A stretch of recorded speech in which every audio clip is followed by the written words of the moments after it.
नमस्कार दोस्तों। पिछले 4-5 दिनों से आप लगातार सुन रहे होंगे कि महाराष्ट्र के अंदर जो कोटा लेकर काफ़ी बड़ा एजुकेशन चल रहा है। लेट मी टेल यू, कल काफ़ी फाइनली ख़त्म हो गए क्योंकि इनके जो सबसे बड़े एग्जीक्यूट हुए वो फर्स्ट अन टू डेट पर बैठे थे। मनोज जरांगे पाटिल, उन्होंने कहा था कि उनकी सबसे बड़ी जीत हुई क्योंकि सरकार ने ज़्यादातर जो बातें मान ली। आप देख सकते हैं वह खबर Jarange ends first after government issue GR basically government resolution on granting Kunbi certificates to eligible Marathas. तो पर काफ़ी कन्फ्यूजन हो गया, लोगों को समझ नहीं आ रहा है कि एग्जैक्टली रिजर्वेशन में क्या बदलाव, क्या कोई नया रिजर्वेशन आया, यहाँ पर जो कुनबी सर्टिफिकेट्स है वो क्या है, और साथ ही हैदराबाद गाइडेड इसके बारे में काफ़ी चर्चा हो रही है। वो सारी चीज़ों में आपको आसान भाषा में समझाऊंगा ताकि इसके रिलेटेड जितनी भी चीज़ें हैं आपको समझ में जाए। चलिए आगे बढ़ते, चलिए शुरुआत करते हैं। पहले थोड़ा सा बैकग्राउंड देख लेते हैं। जो मराठा कम्युनिटी जो कि महाराष्ट्र के मोस्ट इन्फ्लुएंशली सोशल ग्रुप में आते हैं, उन्होंने लंबे समय डिमांड किया था एजुकेशन और जॉब्स में उसका अंदर रिजर्वेशन होना चाहिए। और इसलिए अगर आप देखोगे तो करीब 7 साल पहले 2018 में एक कानून पास किया गया था, socially and educatedly backward classes act 2018, और इसके अंदर एक अलग कोटा लाया था मराठास के लिए। और प्रॉब्लम इसमें हुआ था कि अलग कोटा लाया था वह 50% सेलिंग सुप्रीम कोर्ट ने तय किया था 50% से ज़्यादा रिजर्वेशन नहीं होना चाहिए, और उसका ब्रेक नहीं हो रहा है। उसी वजह से साल 2021 में सुप्रीम कोर्ट ने वाला कानून था उसको रद्द कर दिया, अनकाउंसिल डिक्लेयर कर दिया। और जो भी रिजर्वेशन चल रहा है इसके सॉलिड एविडेंस पर बेस नहीं है और यही सही नहीं है, इसलिए रिजर्वेशन को लाना। और उसी के बाद अगर आप देखोगे तो पर एग्जीक्यूटिव मनोज जरांगे पाटिल उन्होंने पूरा मूवमेंट को लीड कर लीगली सस्टेनेबल रूट के थ्रू मराठास को रिजर्वेशन मिलना चाहिए। मतलब सरकार को कुछ ऐसा प्रोविजन लाना चाहिए ताकि जुडिशनरी में यहाँ पर सस्टेनेबल हो, जुडिशनरी उसको रद्द करना पाए और मराठास को रिजर्वेशन भी मिल जाए। इनफैक्ट आपको याद होगा कि पिछले साल एक्चुअली जब एकनाथ शिंदे जब महाराष्ट्र के चीफ मिनिस्टर थे, तब उस समय जहाँ पर मनोज जरांगे पाटिल ने पूरा एग्जीक्यूशन किया था, फिर कुछ ना बातें सुलझ कर चीज़ों को मन कर वो यही चीज़ को रिवॉल्व कर लिया था। लेकिन अभी क्या पिछले 5 दिनों से 19 अगस्त से जरांगे पाटिल ने वापस से फर्स्ट अन टू डेथ पर गए थे आज़ाद मैदान में। इनफैक्ट आपको बता दूं कि कल जो बॉम्बे हाई कोर्ट बहुत ज़्यादा नाराज़ हो गया था। मतलब मुंबई के अंदर पूरे एग्जीक्यूटिव जब लोग रहते आज़ाद मैदान की तरफ, काफ़ी मतलब पूरी सिटी शहर में मुंबई के खलबली मचली थी, परेशानी हो रही थी रोडों पर। इसी वजह से बॉम्बे हाई कोर्ट ने अल्टीमेट दिया कि 3 बजे तक जो भी आज़ाद मैदान खाली करना पड़ेगा, अदरवाइज़ हम आपको सड़क पर आ जाएंगे।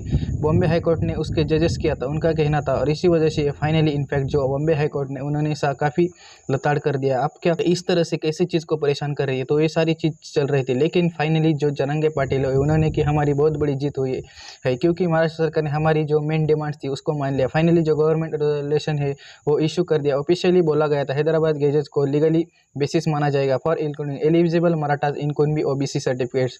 डोंट वरी, बताऊंगा कि अब सरकारी एन ऑर्डर किया जा रहा है कि हैदराबाद गैजेट को माना जाएगा ताकि मराठास कुनबी है ओबीसी का दर्जा दिया जाएगा, वो आपको बताऊंगा कि इसके बारे में। लेकिन जरांगे में बेसिकली ये देखिए हमारे के लिए दिवाली है। यहाँ पर जो भी रो पड़े थे, 1000 ऑफ सपोर्टर्स बैठे थे, उनके सामने जो रो पड़े थे, हमारी बहुत बड़ी जीत हुई है। खैर अब क्वेश्चन ये आता है कि महाराष्ट्र सरकार ने गवर्नमेंट रिजोल्यूशन में क्या चीज़ें माना है, क्या क्या बोला है। सबसे पहले कुनबी कास्ट सर्टिफिकेट, बेसिकली ये कहा है कि जो मराठा डॉक्यूमेंट्री एविडेंस प्रोड्यूस कर देंगे वो कुनबी बेसिकली वो ओबीसी का सर्टिफिकेट मिल जाएगा। कैसे माना जाएगा, जो हैदराबाद का एक रिकॉर्ड है इसके बारे में आपको थोड़ा सा बता दो। देखिए साल 1947 के पहले देश आज़ाद हुआ था, उसके पहले अगर आप देखोगे तो आप सब जानते हैं हैदराबाद जो भी था यह निज़ाम का शासन था। और आज के डेट पर हैदराबाद मतलब वो तेलंगाना का छोटा सा पार्ट। हम देखें ना, वो हैदराबाद आप समझिए पहले काफ़ी बड़ा हुआ करता था, बहुत बड़ा। इम्पैक्ट महाराष्ट्र का एक बड़ा मराठवाड़ा वाला रीजन है वो भी हैदराबाद के अंदर में आता है।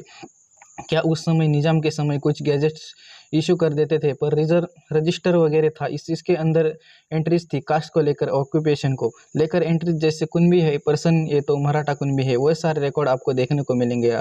लेकिन सरकार ने बेसिकली महाराष्ट्र सरकार ने यह कहा है कि अगर आप उस समय का जो हैदराबाद गैजेट का उस समय का रिकॉर्ड आप हमें दिखा देंगे तो परिवार कुनबी था तो हम आपको ओबीसी का दर्जा देंगे, मतलब ओबीसी का रिजर्वेशन मिला हुआ है आपको महाराष्ट्र के अंदर। फिर देश के अंदर बेसिकली हम महाराष्ट्र को बात कर रहे हैं, उनको ओबीसी के अंदर तहत एजुकेशन और जॉब्स में पर बेनिफिट मिल जाएगा और रिजर्वेशन में उसके आधार पर ले सकते हैं। अच्छा, यहाँ पर मैं बता दूं कि एक पूरी कमेटी बना जाएगा। इनफैक्ट अगले 1-2 महीने में एक कमेटी सेटअप किया जाएगा और इन सारी चीज़ों को देखेंगे। जो डॉक्यूमेंट्स लगेंगे उसको मराठा से अपना डॉक्यूमेंट दिखा सकते हैं और देखिए हम कुनबी है इसके अंदर इंक्लूड है। यहाँ पर कमेटी डॉक्यूमेंट वेरीफाई करेंगे और रिव्यू करेंगे, फाइनली कंफर्म कर देंगे कि इस मराठा जो पर्सन है उसको ओबीसी का दर्जा मिलना चाहिए। और इसके लेकर अपील क्यों मैकेनिज्म भी रखा हुआ है, क्योंकि अगर कोई प्रॉब्लम दिक्कत आती है तो यहाँ पर अपील जैसी चीज़ भी कर सकते हैं। ठीक है, आप ये चीज़ आपको समझ में आए, लेकिन सबसे बड़ी डिमांड थी जारंगे कि वो फाइनली मान ली गई। फिर इसके अलावा सरकार ने ये भी कहा है कि पुलिस केसेस हमने किया है, प्रोटेस्ट ऊपर पहले एजुकेट्स हुए थे वो सारे हमें विड्रॉ कर लेंगे, लोगों के ऊपर पुलिस केसेस नहीं होंगे। इसके साथ साथ पूरा एजुकेशन चला गया, पिछले 3-4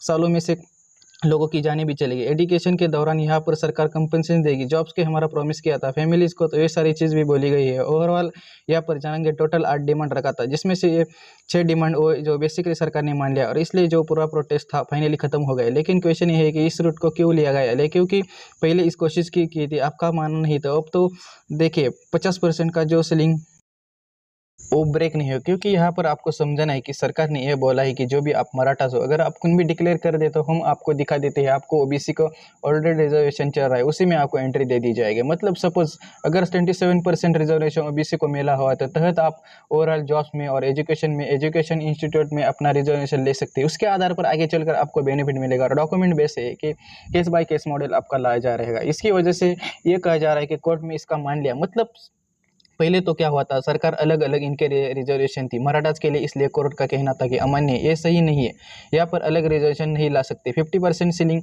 को ब्रेक कर रही है, लेकिन यहाँ पर सीलिंग ब्रेक नहीं हो रही, ये ओबीसी के अंदर इंट्रोस किया जा रहा है। अब क्वेश्चन ये है कि इसका रिएक्शन, पॉलिटिकल सोशल रिएक्शन, जरांगेज को सपोर्ट, उन्होंने विक्ट्री डिक्लेयर किया। महाराष्ट्र के कई हिस्सों मराठवाड़ा में मराठा स्ट्रॉन्ग होल्ड से यहाँ पर सेलिब्रेशन हो रहा है, क्योंकि उन्होंने उनके ओबीसी के तहत जो रिजर्वेशन मिला है।